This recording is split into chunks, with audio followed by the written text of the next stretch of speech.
Not live. And now we're live. live. Oh, we're live. We're as live as we're going to be for this Friday morning. Good morning, everyone. It is February 18th, 2022. I'm lying. Actually, this part's true. It is February 18th, 2022. And welcome to the Ragin to the Vlogs. And we're going to throw this intro because... Yeah, might as well just get it started. Let's get this shit on the...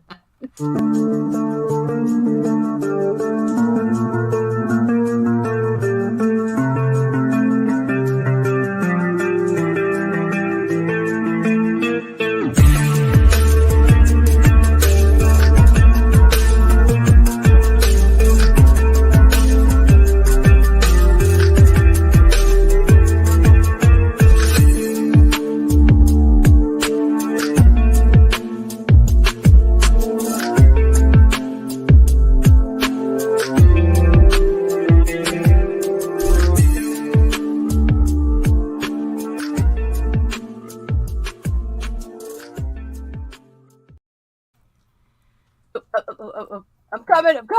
Okay. Yeah. No, we're having a slow morning. We're definitely having a slow morning. Oh my goodness. So how you doing, Nita? Well, considering, okay. Less than 5 minutes ago, I was searching. I had one child in my arms, and I was searching for another. There was a forest on fire. Really? Yes, and there was a polar bear. Yeah, it was a weird dream. Oh, okay. Weird. Oh, all right. I thought, wait a minute, what the fuck is going on in Louisiana? The fucking fire and polar bears. It's all kind of whacked, man. It's like, fuck. I just woke up tired. Oh my gosh. Yeah. Good morning, gentlemen. Good morning. Everyone slowly waking up too. I mean, literally. Like I kept peeking, and I'd be like, all right, I got 5 minutes, and then I'd look, and then this last time I was like, oh, holy shit, it's 9:50, and I don't have coffee. Oh no, yeah, I don't know. It's like today, I woke up like super sluggish too, and it's I don't know. It's like maybe it's Friday, maybe it's just the stress of the week, maybe it's just I don't know, everything catching up with us. I don't know, but we'll try to get through. We'll try to get through this hour somewhat coherently. Wait, is that a true story? I didn't know that the Netherlands had hurricane season. I did not. He said for the first time in history. Holy okay. Shit, well, bro. All that, Good morning, Mr. Pico. Climate change, shit, or something. It's like I better not even joke about it, or else we'll end up getting censored by YouTube. So. Jesus. Amen. I mean, you had to. Hey, look at that. We have Bristolian Dave in the house. Good morning, me babbers. Oh man. So let's see. Let's grab the broom. I made you something, Daphne. Oh no. I made you something. Yeah. You made me something. Yeah. I didn't know we were at that part of the relationship yet. You made me something. Oh no! Yeah, well, that's kind of it's the gift that keeps on giving. It gets better. No! Yeah, no, really, it's that's and you know what? And yeah, that's true. Definitely do not try this at home. At least, right? Yes. I think that's for the both of us. I think this is a grand gift that the both of us can share. Oh my goodness. So like I said, let's grab that broom and do a little housekeeping, and maybe we'll wake up a bit, because God knows the birds are up, and it's a rainforest. Yeah, I know. So okay, what do we got? What do we got for today? Well, okay, so as usual, if you want to check out some great campaigns that's going on right now. Crowdfunding campaigns on both Indiegogo and Kickstarter. We have a list of them in the show notes. And if you want to join these illustrious people with your own campaign, just contact Nita.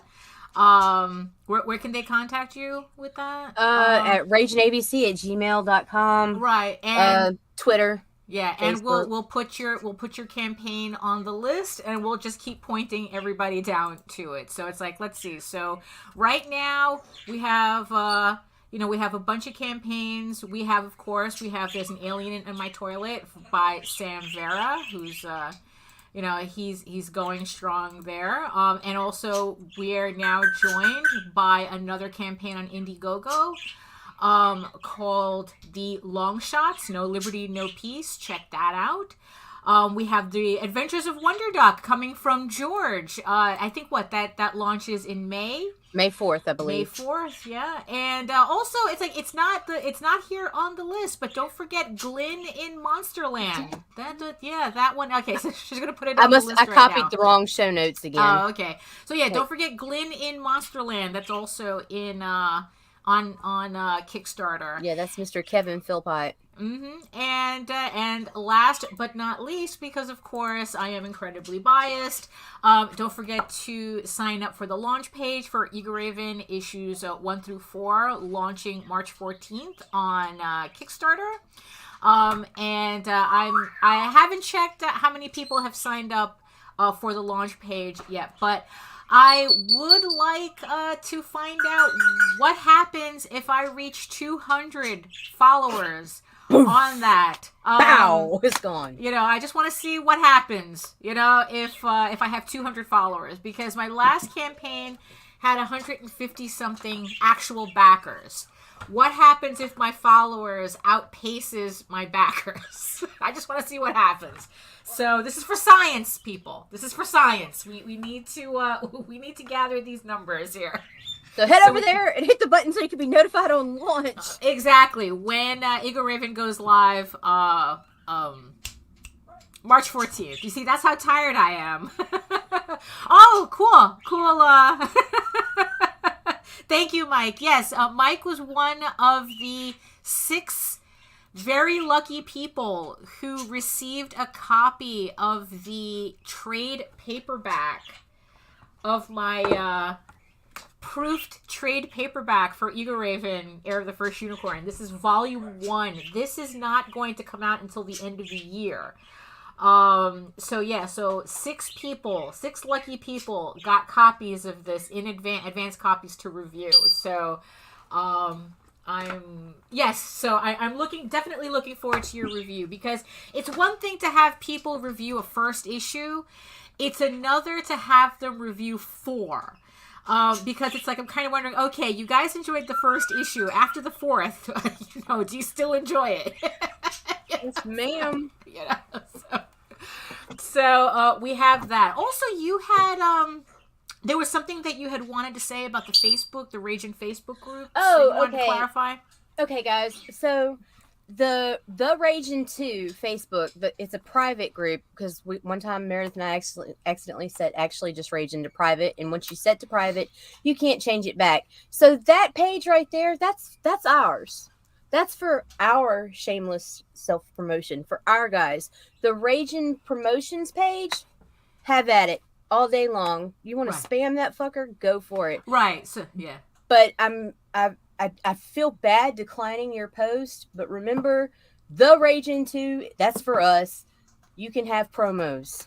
Right. So if you have anything to promote, go over to Ragin promos. Again, all those and I'll links. Put that in the show notes too. Yeah, those links are in the show notes. They will be. And go right ahead and promote it, and everyone can share it out, and have fun with it. It's like, I mean, it makes sense, since the other group is private. It's like we're only talking about our own books in a closed room. So if you want to promote, you want to be on the group that everyone can share it off. Oh, there you go. Your critique partner. Oh, that's a nice way of saying. A critique partner. That is nice. It makes it sexy. And it's like that's is that like what you're saying instead of like an editor kind of, or is there a separate editor for that? Because I like critique partner. Oh boy. So let's see. So what else we got going on, Nita? Considering that it seems like we just woke up like 10 minutes ago. I am still stuck in a loop. Every time I think I'm done with something, everything I've had to do as far as getting certain things ready, I've had to stop to go research and learn something new. Right. Because there's a lot of shit, like stupid shit. Like I didn't even know how to make my own signature on fucking Google. Meredith did that shit for me. And it was like, well, I'm gonna message Daphne, and I was like, God damn it, I'm not gonna message her for everything. She's not like, Daphne's gonna be like, God, shut the fuck up and leave me alone. And so it's like I'm Googling, but I ended up I created my own signature. Oh, there you go. There you go. You see, it's good to learn. It's good to kind of like force yourself to learn how to do things. So it's I'm learning how to fucking work Microsoft Word. Well, look, as long as it's not Excel. It's like if there was a program that's literally my kryptonite, it's Excel. It's Microsoft Excel. I cannot figure out that program for anything. I learn a little bit, and then it's like I forget. It's like in and out. It's like I really don't know. Well, the one I quit, that program. I swear to God, Mary taught me the very beginnings of. Oh, holy shit! The very beginnings of Photoshop. Oh, okay. And now it's like, yeah, I'm just gonna work and I'm gonna outsource for graphics. Right? Yeah, it takes I'm too old for this shit, and I'm not an artist. And no, I know too many artists. So like, I'll throw somebody a couple bucks if I have to. Yeah, there comes a point where it's the reason why I don't know Clip Studio Paint, even though I have it. Yeah, exactly. Yeah. I have Clip Studio Paint, but it's like I just don't have. I really don't have the patience for the learning curve anymore. It's like, look, I know Photoshop, I know, it's like I know what little of Illustrator, I know what little of InDesign that I need to put together my books and pretend, and look like I know what I'm doing.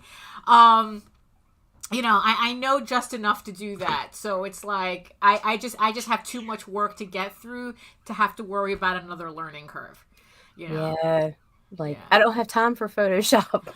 So that's, sometimes you have to do that. Yeah, and that's the thing. Sometimes you have to do that. It's like there's a lot to do, and there comes a point where you have to prioritize your time, and you have to decide what, it's like, there's some things that you have to spend money on because you don't have the time to do it. Right. This is what happened to me when after I finished the second issue of Eagle Raven. And I realized that I had to find somebody to flat my books. And your flatter does an awesome job. Yeah, and because it's like I got the rate I was going, I was not going to be able to finish these books in the time that I needed if I had to flat my own books. Right. And for those of you watching who don't know what that means, it's when you put in the base colors in Photoshop or in Clip Studio. You're just putting in the base colors, and then it's like on top of that is where you put your shading and your highlights and all that, And and all the formulas and stuff, and it's like it's like all I want to do is just add, it's just +1, and it's like what am I? So that's what flatting is. It's just putting down the base layers, and the thing is, like, you would think that would be the easiest part of the process. It is not. It is absolutely the most tedious part of the entire process, and I can do shading all day, the highlights, the whole thing, but if I have to do flatting, it's like I'm gonna go drown myself in a bowl of cereal. It's kind of like that's just how painful it has gotten. So I pay a lady, Julie Mae Christopher, who does my flatting. She does it really fast, and it just saves me so much time. The first time I got flats back from her, I literally cried at how quickly my pages got done with me not doing that. Right. It saved me so much time. So the same thing with like doing videos and doing graphics. Like there just comes a point where it's like, you know what? Let me hit Fiverr. You know, like I understand that. You know, it's like I understand that. So what the fuck? Yeah, no, you have to. You know, it's funny. I had to like be in Miami to start getting like tornado warnings and hurricane warnings and stuff. That's an everyday thing, I swear to God. Yeah. It's either flash flood warning, tornado warning, hurricane warning. Right. And the one time we actually had an earthquake warning, and I'm like, what? What happens in an earthquake? Okay, so like in the rockier substrates, you know, you have your earthquakes and you get your ground shaking. Sometimes you get your cracks, whatever. Right. But unless it's a really powerful one, most of the structure remains intact. Yeah. Here, like if that shit happened, we all live on mud, man. Oh, all of our houses are gonna be like, oh no, like, you're gonna end up with like sinkholes and stuff. Betray you! Everybody's going down. That's some scary stuff. Although honestly though, it's like ever since October, I've been I'm now when I ever see a flash flood warning on my phone, I end up with PTSD. It's as the kids say, it hits different. A lot different. We keep an axe in our attic. Yeah, no, for real. It's you really do learn things the hard way, you know, sometimes. You know, it's like, oh man. So going back to the whole launch page thing. Whole launch page. So there's just a couple of things. There were some conversations that I had gotten into about, I guess, like debating the actual usage and purpose of a launch page. And I guess like there's some conversations around like how useful a launch page is, and whether. Well, what's your take on a launch page? My take on a launch page is they are absolutely essential. And that's just from following so many fucking crowd funds and studying and watching the trends. Larger signups have better launch days and a better first 72 hours than those that don't. And if you just get like 20% conversion rate, you know, I mean, it's I love launch pages. I love them. Your husband irks me. Yeah, he because he only had. It's like if you even get a launch page for 2 days for an Oswald. Yeah, if you even get a launch page for 2 days for an Oswald, it's like that's a long time for him. You know? I think that is the longest we've ever had. I think. Yeah, it was a weekend, right? Yeah, it wasn't even the whole weekend because it was a Saturday morning. He messaged me, and I'm thinking he's talking like a week ahead of time. And he's like, and I'm like, so when do you want to do this? And he's like, well, I'll launch Monday. Right. And I'm like, wow. Yeah. Okay. Yeah. But it was something. It was progress. Right. Exactly. It's like, well, we got 2 days out of you, so you didn't just hit launch like you usually do. You know, because it's like, yeah, so I think this is like the longest that I've had a launch page up for. And, you know, and it's like, and I'm trying, and what's funny is like, I'm trying to get, and also this is why I try to schedule all my campaigns for the year, because now what I'm trying to do is get all my campaigns done so that I can get them approved, so that the second one campaign ends, I can launch the page for the right at that moment, you know. So it's like I'm going to be having an eternal loop of campaigns for this year. So this has been like the longest launch page I've had so far, and it's also the first time that I've hit over 100 followers. Now, like you said, it's like a 20% conversion rate. I mean, if it's anything like mailing lists, it's considered exceptional. Right. You know, so it's like, yeah, so it's like if you have 100 people on your follow list, on your follows, and 20 of them, you know, on the first day back your campaign, that's considered exceptional. You know, and we're talking about, these are numbers that multimedia conglomerates go by. You know, Right. I mean, it's like that just seems to be across the board, no matter what industry. If your mailing list 20% engagement, exceptional. There's no such thing as getting 100% people from your follows to back your campaign. There's no Doesn't such happen. thing. So Doesn't happen. don't even try to expect it.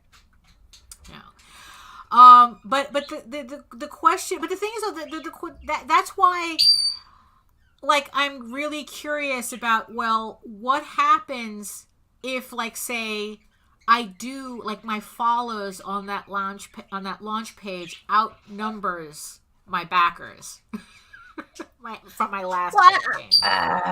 Like what happens? Do you think that I'd be able to, like, does that mean, do you think that would mean that I would have more backers in the end? Hey, Jake!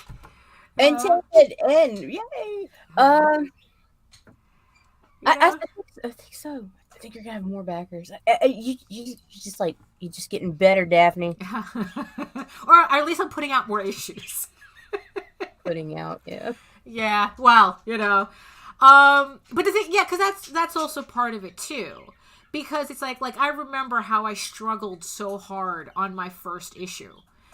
And it took the entire campaign for me to make the money that I'm now kind of making in the first day.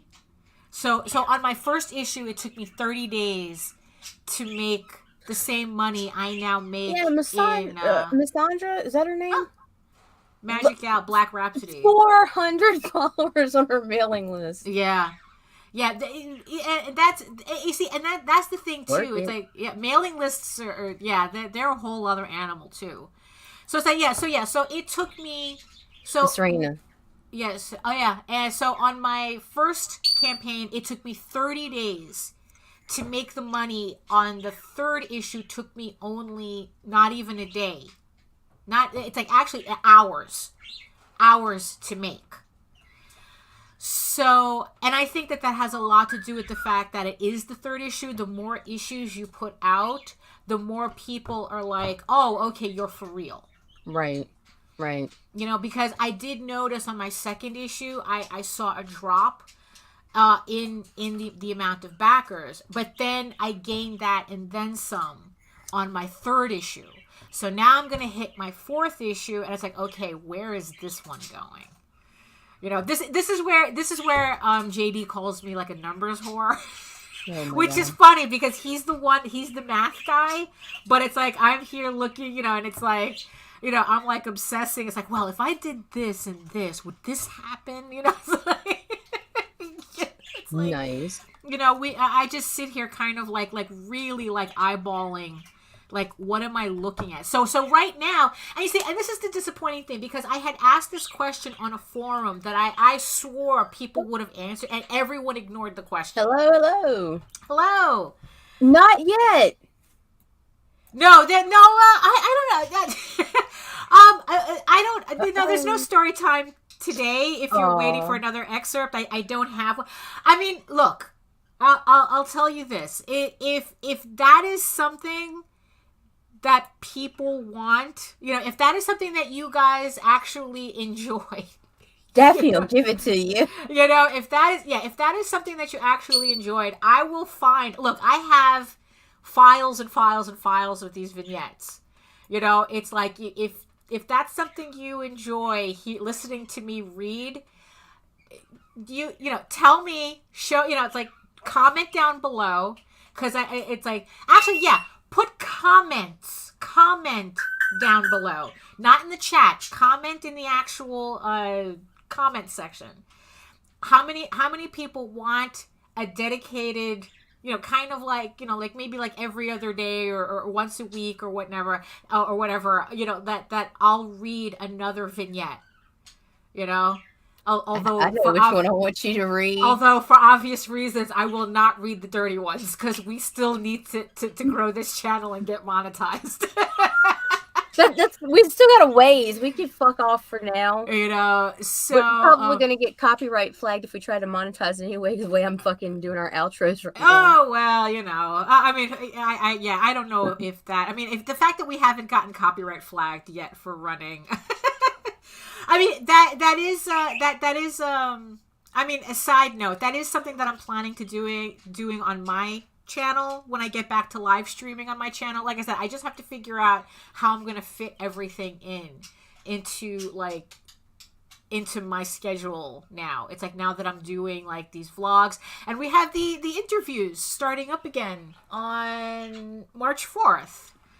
You know, so I think our first guest will be Willow Schuyler. Yes. So if you are waiting for the interviews, that's coming up. So yeah, so I have to just figure out how to fit all this in. But if you literally want me reading bits and pieces of my stories, comment down below. Get that engagement going downstairs. Phrasing. So, where was I? Oh yes, number whores. So this was a question that I had asked on another forum that everybody seemed to have ignored. And that is, can these numbers be compared? The followers on the pre-launch and backers. Can these be compared, or are those just two separate numbers I shouldn't even be mashing together? I wouldn't even try. So this is something that we're just gonna find out, huh? Yeah. Right. Like. That we're just gonna see if there's a correlation or not. And there is usually usually there is. It does seem to, like I said, the first 72 hours seem to have a higher backer count. But beyond that, and the way of figuring out exacts, right.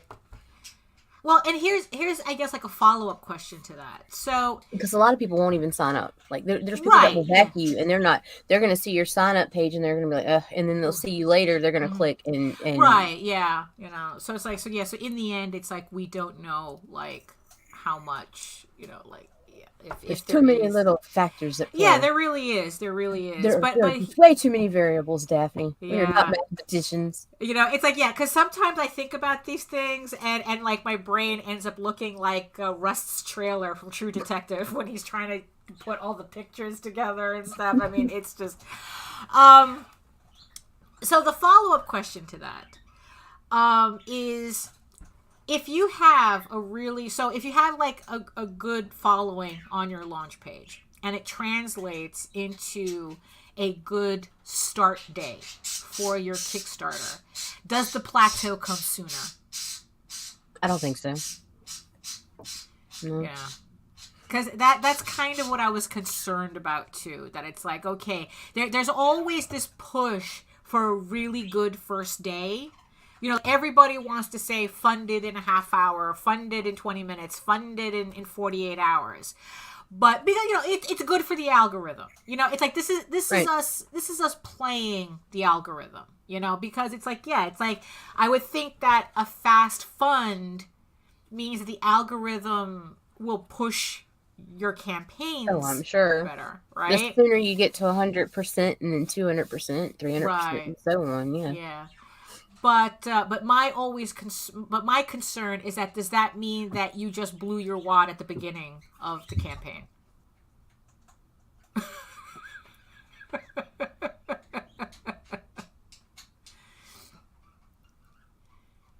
Well, we'll see. Right, yeah. Yeah, you know what, Joe, I like that idea, that it's like I do story time here, and then, you know, and then it's like, so leave the stories for here, and then just do the drawing streams on my channel. So yeah, no, I definitely like that idea, keeping the two, so at least we have a little exclusive content. least,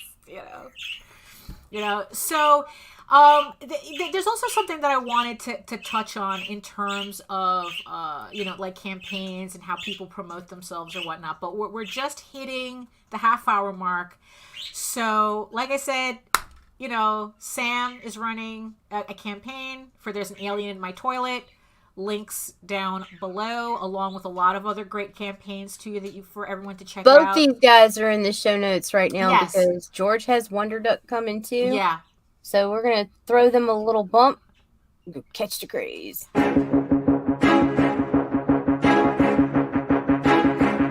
It's Monty Moore. I'm a 30-year comics veteran in comics, games, and movies, and you've been watching one of my absolute favorite podcasts, Catch the Craze. You are watching Catch the Craze. What am I listening to? And you're listening to Catch the Craze. Where are all the indies at? A Catch the Craze podcast. What are you watching? I'm watching Catch the Craze. What are you going to do? Subscribe now to Catch the Craze, the #1 show online for independent. Have you subscribed to? You are an independent. Catch the craze. Making moves on your own. Catch the craze. On your grind in the streets. Catch the craze. Join the movement. Catch the craze. Yay! There we go. So everything in the show notes. Oh, Mike Jimmy is sweet. Flattery will get you everywhere.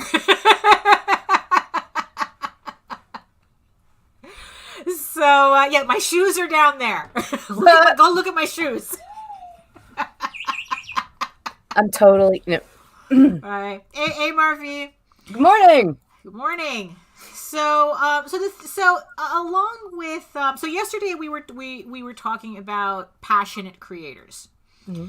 And how, it's like, and it gets to a point where it's like all things being equal, I am more likely to support a campaign of a creator who's obviously passionate about their work. Yeah, because if you can't be on fire for your work, why am I going to want it?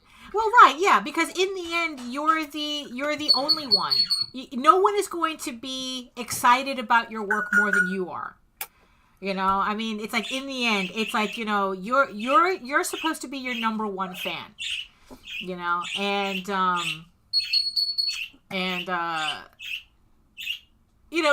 so that's, so that becomes a very important factor, in,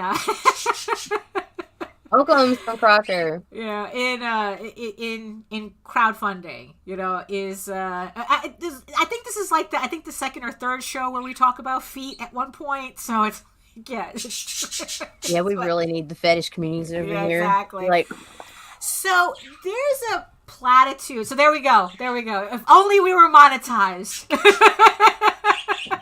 $1 million. Yeah, we're sponsored by Taka Vodka. Yeah. And Rose Art Crafts. Rose Art Crafts, yeah. Fuck, no, it's not even Rose Art anymore. It's Crazy Art. Right, yeah. Man. We still see you. Yeah. And your crayons still suck. Well, hey. But we'll take a sponsorship anyway. oh, wait, yeah, I should be like, yeah. So for the longest time, this has always been something that's kind of like gotten in my craw when it comes to promotion. This is something that I've seen in independent comics, exactly, for a super chat, and just for the longest time. Like I said, I've been in this game for like 30-something years. The road is littered with dead bodies. I've seen a lot of stuff. But there's like one thing that too many creators kind of take to heart when it's really a misunderstanding of something. And this is kind of a pet peeve of mine that I wanted to touch on. The concept of fake it till you make it. There's fake it till you make it and lying till you dine. Yeah. And most of these guys out there that are trying to pull a fake it till you make it, right, or lying till they dying. Right, yeah. Oh, hey, Stone. Yes, parakeets and a parrot. So, yeah, it's a little jungly back here. Happy belated birthday, Stone. Oh, yeah, Stone. Yeah, who is a whole-ass infant at 35. He's calling himself old at 35, and I go, dude, shut really? your mouth. Yeah, Shut your mouth, you little spring chicken. You know. All right. Good morning, George. We just threw your bump. You missed it. Yeah. You know, it's like, let's just say I've literally been in comics longer than you've had birthdays. So yeah. So the thing is, though, the whole concept of fake it until you make it. So the thing is that whole thing is about mental attitude. It's about putting yourself mentally in the idea of what it would, like, how would you feel, how would you act if you were successful? You know, or, you know, it's like, just so that, because you do carry yourself differently.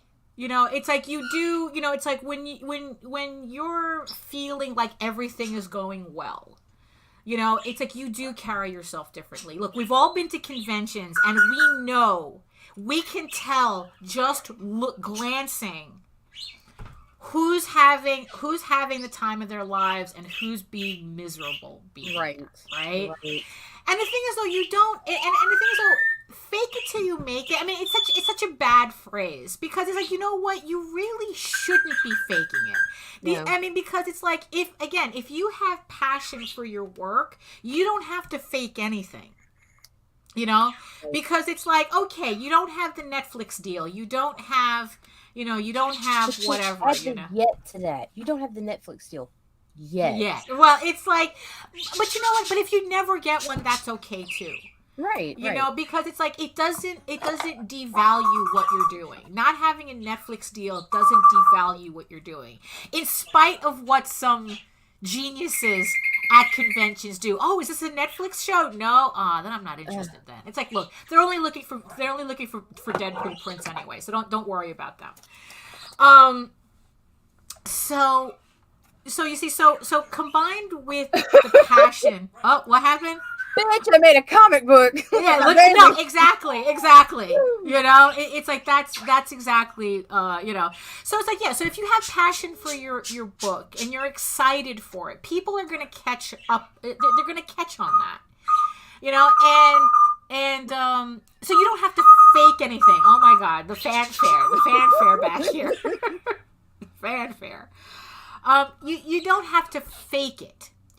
Now, the thing is, the ones that I keep kind of coming across that kind of test my patience are the ones who think that they have to be bombastic with their, I guess, everything. You know, it's like that yes, they will, Jake. No. Exactly.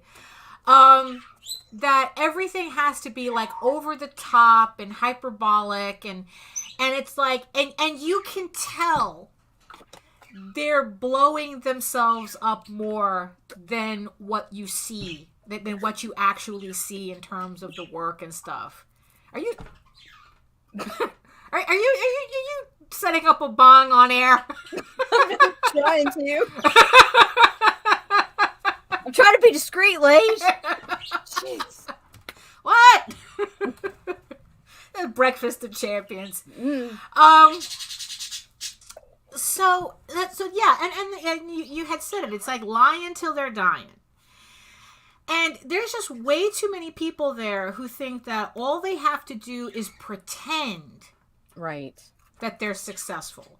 And pretend that they're doing the work. They'll come at you like they know everything. They've done 1 or 2 comic books, but they've got 4 or 5 companies. Right. You know, or it's like or it's like they've done 1 comic book, but it's been 5 years. Right.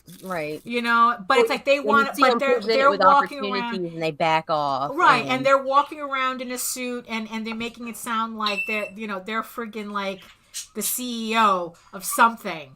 You know, like but me. Like, what? Oh, that's true. She has a title now. She has an official title now. What's your official title? Okay, God. But seriously though, it's okay. So I'm the executive producer of the Region 2 Broadcast Network, and CEO, owner, and founder of You see, you have to be able. You see, part of faking it is being able to say your own title without cracking yourself up. I know, because it's like I want to be successful. I want to carry on Meredith's vision, but the craziest instructions she gave me is now give yourself a title, right? Make it look professional, right? And so for letters, for signature or whatever, I am listed as owner and CEO of Ragin Services and Promotions. So but it's for me. It's just it's a for show thing. So well, but you see, but that's kind of part of it, because it's like, but the thing is though, that is your title. You are the executive producer of this, because again, it's like I am, and it's weird, right? But you see, but that's the thing. It's like you have to learn how to say it without laughing, because when you stop doing that, you start believing it. But I do believe it, but I just don't feel like I need the label. Like, I just prefer God or your Majesty. Your Majesty works, or your Grace, whichever. Like, I'll take what I can get. Because that's so that's the thing. I mean, there's certain things that we have to accept for ourselves in order super professional. So yeah, exactly. In order for us to promote our books properly, and like I said, and this whole fake it till you make it, I think that way too many people misunderstand what that is.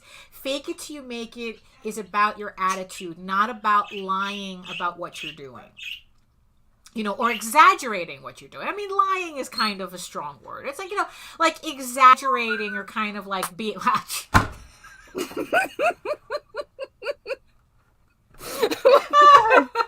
Oh my God! Arise! No. Kudos to you, Mr. Tata. So that's something that we kind of have to, and that also stemming from yesterday, kind of like getting over Bye, George. Bye, George. The you guys are making it worse. Oh my God. It's like we're trying to have a serious discussion about promotion here. Yes, ma'am. Yes, ma'am. So it's like we're not. So it's like so you don't want to exaggerate what you're doing. No. It's like you just want to present yourself, in as realistically as possible, but. That's why I liked my old Twitter title, but that didn't look good on paper. Oh. Promoter of comics and talker of shit. Oh, no. It didn't look good on the there's certain things. Yeah, there's certain things. You see, it's like, you see, that's kind of what you have to fake. And you kind of have to fake the professionalism sometimes. So where was I? I don't know. Where it's titles and so it's like so be sincere about your work. Be sincere about the work that you're doing. Be passionate about the work that you're doing. And people will see that. Yeah. Just because you're not wearing a suit at a convention doesn't mean people won't take you seriously. Just because you don't have a Netflix deal doesn't mean people won't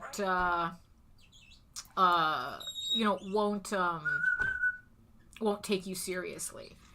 It's like, I think that people will take you seriously when they see you loving the work you're putting out. I mean, it's like maybe I'm getting a little too like no, I get it. Too out there. No, it makes sense. It's just so hard because yeah, it's feels weird. Right, yeah, because it's all about us being able to talk about ourselves and talk about our work. And there's a difference between telling people about what you're doing as opposed to like building up a story that's not accurate, right. About what you do. I mean, it's like, Yeah, I mean, it's just I think it's like, you know what it is, like, it's just been, I've just, like I said, in all these years, in all these years of publishing comics and self-publishing and all that, and going to conventions and whatnot, the people I can't stand are the people who they think that insincerity will carry them. There are so many of them. Yeah, you know, and it's So like many. that they think that if they say my comic is better than sliced bread, and you look at it and it's not even the Pillsbury Doughboy on the table, you know, I mean, it's like people see that. People, you might get people who'll fall for it, you know, but the thing is that when they go home and they read that comic, you know, they're going to be able to put 2 and 2 together as to whether what you said is accurate or not. You know, it's like, yeah, okay, you can get people to buy your first issue, but will they come back for the second? You know, it's like the thing that I was saying. My first issue was a grind. You know, the second issue, you know, I actually lost backers, right? But on the third issue, I got them back and then some. It was the rise of the Lage. Right. So, right. Yeah. Okay. So what that tells me is that you're going to have the people who buy the first issue regardless because it's the first issue. Right. Friends, family, and collectors. Right. That's what you're going on. And then you're going to have a dip because all the people who are just into first issues are gonna dip themselves. You know, they're gonna go off, and then you're left with the people who are like, well, this is the second issue. Let's see what happens. Right. Right.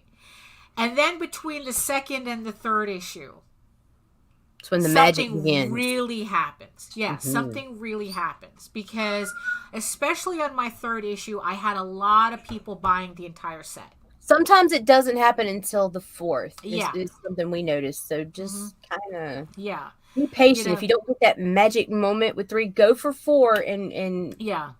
You know, so I had a lot of people buying the catch-up set, which means that not only was it's like that means that I was getting new people, because the people who have 1 and 2, they don't need a catch-up set, right? But all of a sudden, I had all these people coming in buying the entire set, which means that they were watching me from somewhere, that they were, you know, that. Or whatever, or people are talking about the book. The people who bought issue 1 and 2 were talking about the book enough to have people curious about it to come back on issue 3 and buy the entire set. Right. So that means that it's like I didn't have to exaggerate anything. You know, I didn't have to say it's like, you know, this is better than, you know, this is, you know, better than anything. You know, this is better than The Witcher or whatever, which is an absolutely, you know, it's like apples and oranges, you know, it's like I like to say that it's influenced by, but, you know, it's you know. But yeah, but it's like I didn't have to exaggerate anything as far as I know. It's like, in fact, you say that I kind of have a habit of doing the opposite. Yeah, that I doubt yourself, and it's like, wow, man. You know, so, which is also, yeah, you know, what's funny? It's like that's also part of the faking it. You know, where it's like I do doubt myself. It's like, am I doing this right? So I kind of have to like learn how to block that out and just say, enjoy my work. This is my work. You know, this is my book. I want you to read it. You know, and stop just when I'm about to say, I hope you think it doesn't suck. You know, it's like, I have to, that's the faking part, you know, where it's like, I stop at that point, you know, before I say the other part of the sentence, you know,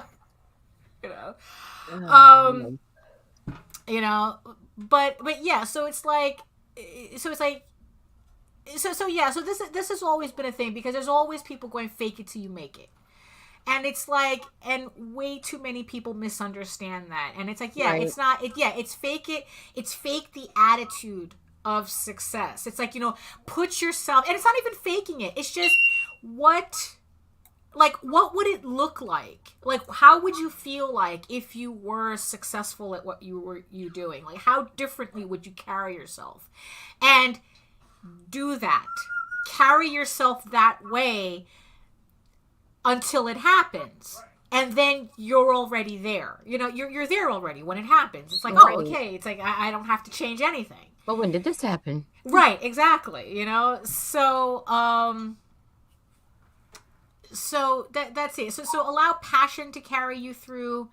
Allow, you know, do the actual work, you know, and don't lie about what you're doing. Don't exaggerate what you're doing. I mean, it's like, yeah, we have to sell a product, but there's a certain part of it where the product does speak for itself. You know, because in the end, people are going to buy. Yeah, exactly.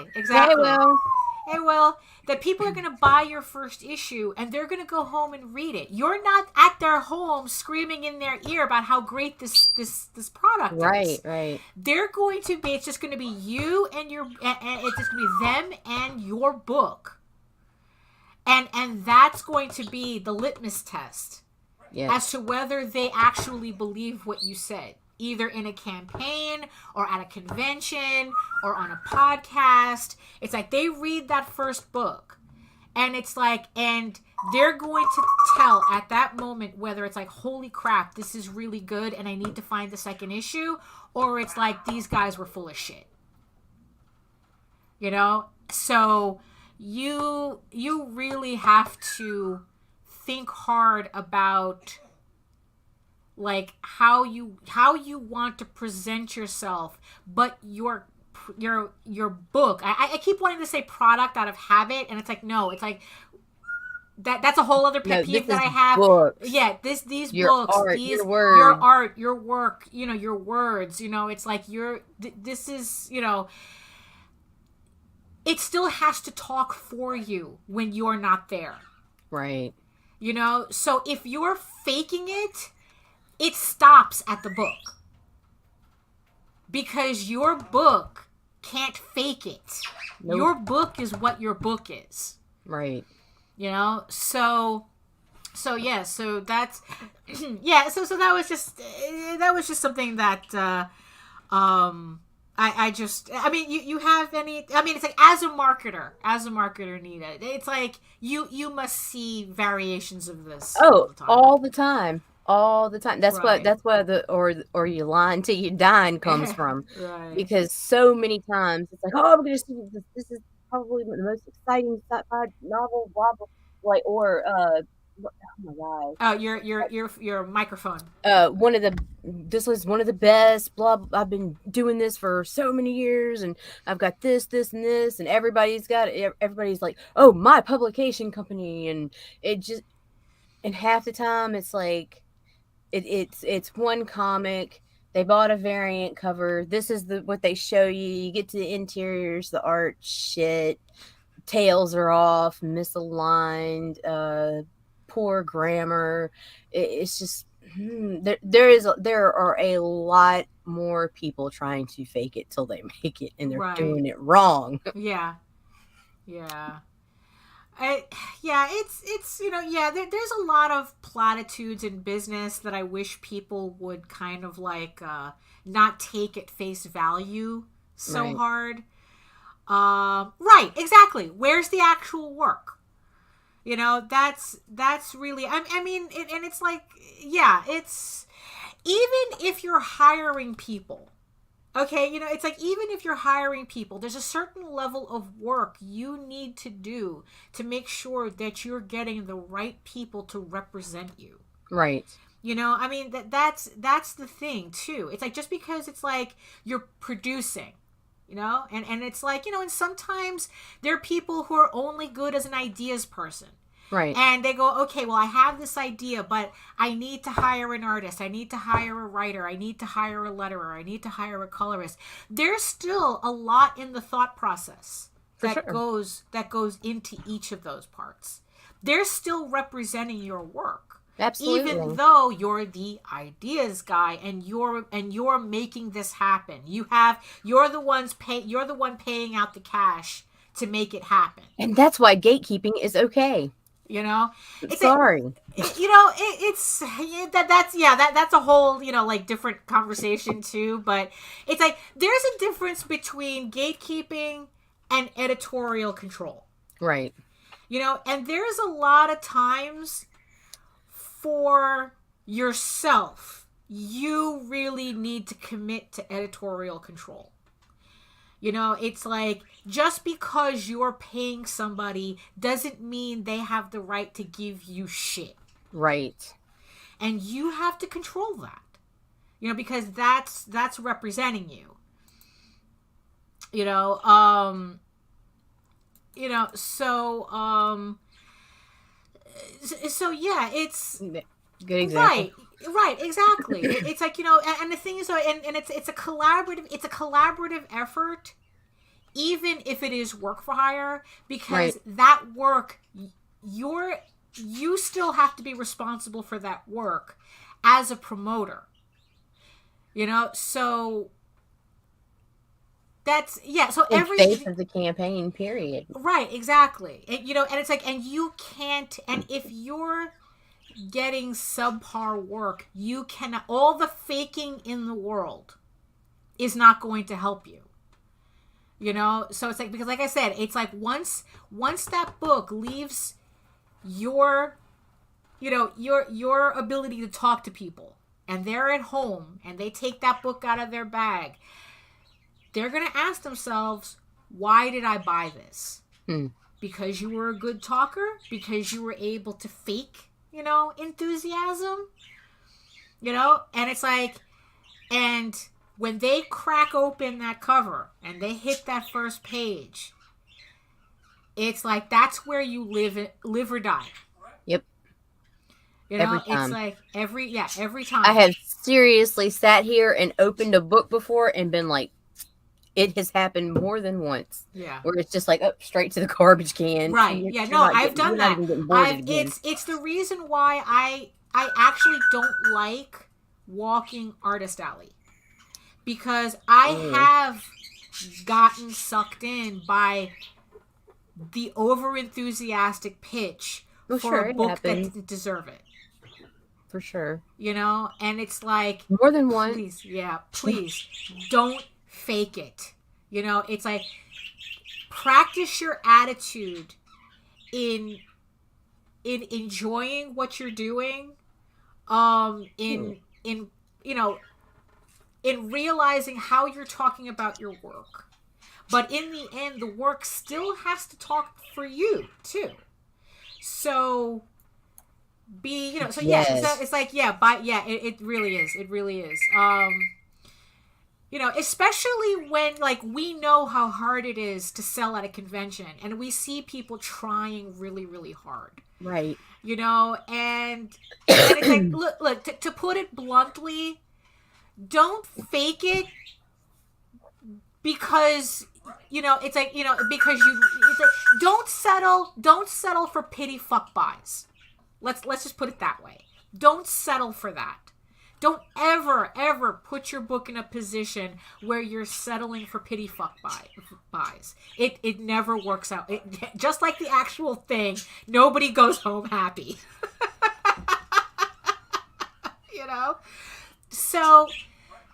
So understand what the term fake it till you make it means. It does not mean, it does not mean lying to people about what you're doing. It does not mean exaggerating your accomplishments. It's about being able to talk about your work with a confidence that people can latch onto. That it's like, wow, it's like you're really passionate and excited about your own work.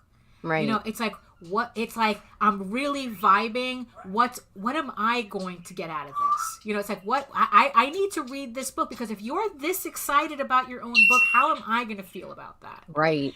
That's what you want. That's what, you want people to be actually curious about your book.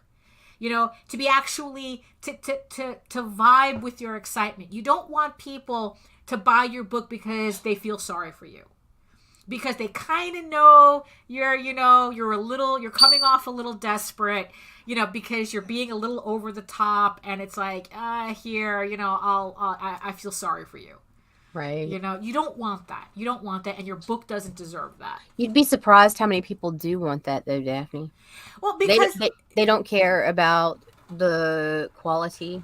It's about quantity, and I've heard people say that. I've heard it from their lips. It's about how much I have my name on, how much I get out there, and it's like, no, right? No, it's but fucking not. I think that also that boils down also to this is across all creative fields, not just comics, that there are people who are unable to create, who want to be part of that, but don't want to do the work. Right. They don't want to know what it takes. So they'll latch on to anything just to have their name attached to a book so they can say, I'm a creative person. And meanwhile, they do shit. I've seen it. I've seen it so many times. Yeah. So don't do that. Don't do that. So it's like, so as we hit the top of the hour, at least we were able to make it on this Friday with at least, I think, saying something important for the peoples. It's like, so at least we made it to a Friday, our first kind of week back, because we didn't start on a Monday, but screw it. I know. Yeah, that's what I'm constantly fighting to, so at least, so at least we can kind of say we're kind of like, at best, high-key motivational, low-key demotivational.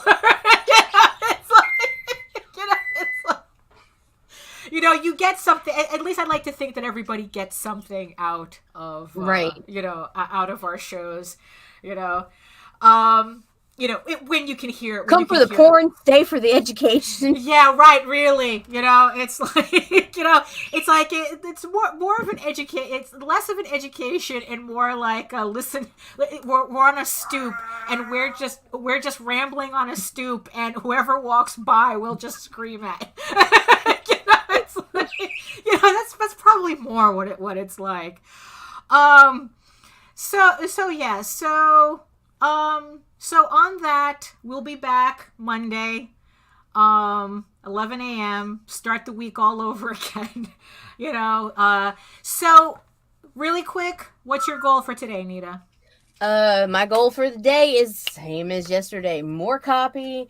I've got to upload some more files. I have got to find the Reaper's Prose. I know it's on one of those drives. And I kind of need to clean my office again. Like I don't have a floor. Right. Like I'm showing y'all the good angle. Right. No. Well, then let me kick this shit out of the way. Yeah. No. I've had enough floods to know better than to leave anything on the floor. So yeah. Yeah. So my goal. Gosh. Oh yeah. Well, if welcome to our shit show. Yeah, exactly. Well, if you actually read J.D. Calderon's version of La Blue Girl, that's exactly what happens. There's actually a plot there. So it's like, oh, and by the way, shout out to J.D. and Arthur Belfield.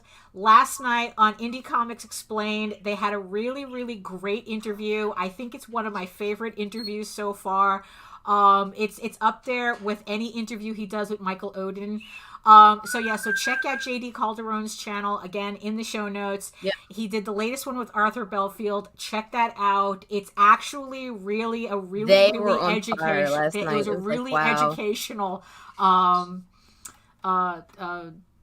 interview. I mean, entertaining as hell. So so primo. It was a primo interview last night. So I want to thank Arthur Belfield for coming on for coming on the show with JD. So it was great listening to them. So for me, my quick goal is I'm going to be finishing page 18 of Eagle Raven issue 7. And and I'm going to make sure to do another 4-mile walk today. I did my walk yesterday, found out I had to throw up my shoes. No. I ended up with like 2 nasty blisters on both my feet. So it's like, okay, these shoes are a little too old, so let me finally throw them out. But I'm okay, so I'm going to do my 4 miles again today. So yeah, so one more Eagle Raven page, another 4 miles, and that's pretty much what I got for today. So any words for the peoples, Nita? Okay, so yeah, today's outro, or fake outro, is I'm going to throw a bump for the Legend of the Traveling TARDIS. Christian Basil over there gave a real nice brief tribute in his Valentine's Day video to Meredith at the 15-minute mark, if you guys want to check it out. Without Mare, Mare helped them grow. And so Christian really had a heart for Mare, and Mare had her heart for Christian. And I'm just really glad that they got to meet up and give each other a big ass hug at MegaCon this past year. And so that's about it. Be kind, be productive. Put your head down, do your work, mind your motherfucking business. Yeah, exactly. Hit the button. and especially hit the button. Remember, it's like hit that button, subscribe, help grow our channels, because Meredith is watching and she is judging you if you don't hit that button. So, and remember, leaving it on this, wrapping it all up, do the work, because when you actually do the work, you do not have to fake your accomplishments. Ooh. So, and on that note, later. Ciao. This is the Legend of the Traveling TARDIS. Follow us on Facebook, Twitter, and Instagram. Subscribe to us wherever you listen to your favorite podcasts. Also catch us on the HWWS Web TV YouTube channel. Subscribe today and become part of